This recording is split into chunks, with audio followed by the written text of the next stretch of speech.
Corona के व्यापक विस्फोट के बाद एक बहुत ही बुरी खबर सामने आई है। आप लोग टीवी चैनल में भी देख रहे होंगे कि अब यह कोरोना बच्चों में भी फैल रहा है कि कोरोना ने हमें रुला दिया है। ऐसे ऐसे मंजर देखे हैं हमने अपनी आंखों से कि समझ में नहीं आता है कि उसके किस तरह से बयान करें। हमारा उद्देश्य आपको डराना या मायूस करना बिल्कुल नहीं है। हम सिर्फ यह चाहते हैं कि हम और हमारा भविष्य सुरक्षित रहे।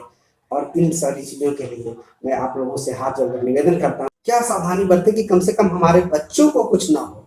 तो आइए इसी टॉपिक पे इस बार बात करने के लिए मैं उपस्थित हुआ हूँ। नमस्कार, मैं हूं रणवीर और लाइफ मंत्र में एक बार फिर से आपका स्वागत करता हूँ। कोरोना का नया वेरिएंट जो भी सामने आ रहा है, न्यूज चैनल्स में लगातार दिखाया जा रहा है कि यह बच्चों को खास करके असर कर रहा है और जान की हानि हुई है। इस तरह से मैं ये ऐसे वर्ड नहीं यूज करना चाहता हूँ जिससे आपको आपके अंदर खौफ पैदा हो, लेकिन मजबूरी है।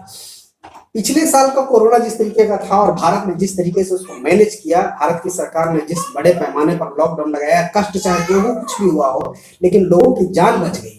लेकिन इस बार का कोरोना इतना व्यापक रूप में इंडिया में आया है कि पूरा विश्व इंडिया की हालत देखकर हैरान है। पिछले साल के कोरोना को इतने अच्छे तरह से मैनेज करने वाला भारत इस बार आखिर क्या हो गया कि अपने आप को मैनेज नहीं कर पा रहा है। पहला कारण तो यह है कि पिछले बार का कोरोना को जिस तरीके से व्यापक रूप से उसको भयावहता को दिखाया गया, लेकिन भारत में उसका उतना असर नहीं हुआ। इसलिए यहाँ के लोग थोड़े से इस बात से मुतमईन हो गए कि हमें कुछ नहीं होने का है, हमारी इम्यूनिटी बहुत अच्छी है, हमारा कम्युनिटी बहुत अच्छा है। ये मन में ये सब जो खुमारियां बैठी हुई थी, उसकी वजह से हम लोग पिछले बार की तरह अवेयर नहीं। बार उन्होंने सोच लिया था कि भाई पिछले बार जैसा कुछ नहीं हुआ, झूठ मूठ का हम लोग 2 महीने 3 महीने लॉकडाउन में रहे, खौफजदा रहे और कुछ हुआ नहीं। इस बार भी शायद वैसा ही हो। और एक तो कारण ये है। दूसरा कारण, इसकी वजह से हमने जितने भी समारोह थे उनको उनके आयोजन खुले छोड़ दिए, जितने भी तरह के मार्केट थे खुले छोड़ दिए।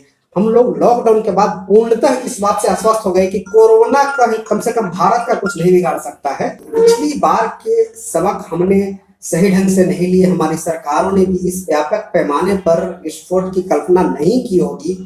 जिस तैयारी की जरूरत थी, जितने बड़ी जनसंख्या है भारतवर्ष में, उस लेवल पे हमारे हॉस्पिटल्स में पहले से ही डॉक्टर्स की और इंफ्रास्ट्रक्चर की भारी कमी रहती है। और ऐसी उम्मीद नहीं की थी, ऐसी कल्पना नहीं की थी हमारे एडमिनिस्ट्रेशन ने, गवर्नमेंट्स ने, कि इस बड़े पैमाने पर भयानक बीमारी का विस्फोट हो जाएगा। और इसकी वजह से तैयारी नहीं की गई। मरीज हॉस्पिटल में इतने आने लगे कि अब रखने की जगह नहीं है। लोग ऑक्सीजन के अभाव में, वेंटिलेटर के अभाव में और हॉस्पिटल में जगहों की कमी, बेड की कमी के अभाव में दम तोड़ रहे हैं। और ऐसी हालत में अगर बच्चों पर भी यह नौबत आने को तैयार हो कि बच्चों को भी इन्फेक्शन लगेगा, तब तो बहुत ही विकट स्थिति हो जाएगी। तो क्या करना चाहिए अभी हमें, तत्काल से क्या करना चाहिए? जो सबक हमने अब तक नहीं लिए, जो हमारे गवर्नमेंट्स ने अब तक इनिशिएशन नहीं लिए, सबसे पहले उन चीजों को इनिशिएट करना चाहिए। पब्लिक में बड़े पैमाने पर अवेयरनेस प्रोग्राम चलाए जाने चाहिए कि जो प्रोटोकॉल्स का हम लोगों ने पिछले साल पालन किया था, मास्क लगाना, सैनिटाइजर यूज करना, प्रतिदिन 24 घंटे के में कम से कम 20 से 25 बार हैंड वॉश करना, ये सारी चीजों का पालन करें। हैंड टचिंग कम से कम करें। जो चीजें हमने पिछले बार, मैं सब कर रहा हूँ, जो चीजें हम लोगों ने पिछले साल बहुत अच्छे से, मजे से, मन से किया था, वो इस बार अगर फिर से करने लगे, समारोह को थोड़ा स्टॉप करें, थोड़ा सा भीड़ भाड़ को कम करें, मार्केट जाने से बचें, तो हम फिर से ये स्थिति में आ जाएंगे कि हम कह सकेंगे कि भाई कोरोना भारत का कुछ नहीं बिगाड़ सकता। लेकिन अभी बहरहाल तो हालत यही है मेरे भाई कि कोरोना ने हमें रुला दिया है।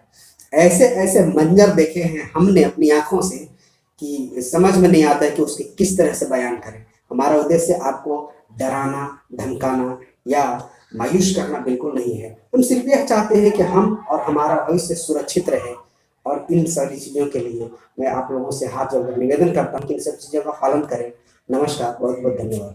मित्रों, यूजफुल वीडियो लगातार आपको मिलते रहे, इसके लिए सब्सक्राइब बटन को दबा लें, लाइक कर दें ताकि हमको प्रोत्साहन मिले। अपने मित्रों संबंधियों को शेयर करें ताकि इस यूजफुल जानकारी का फायदा उनको भी मिल सके।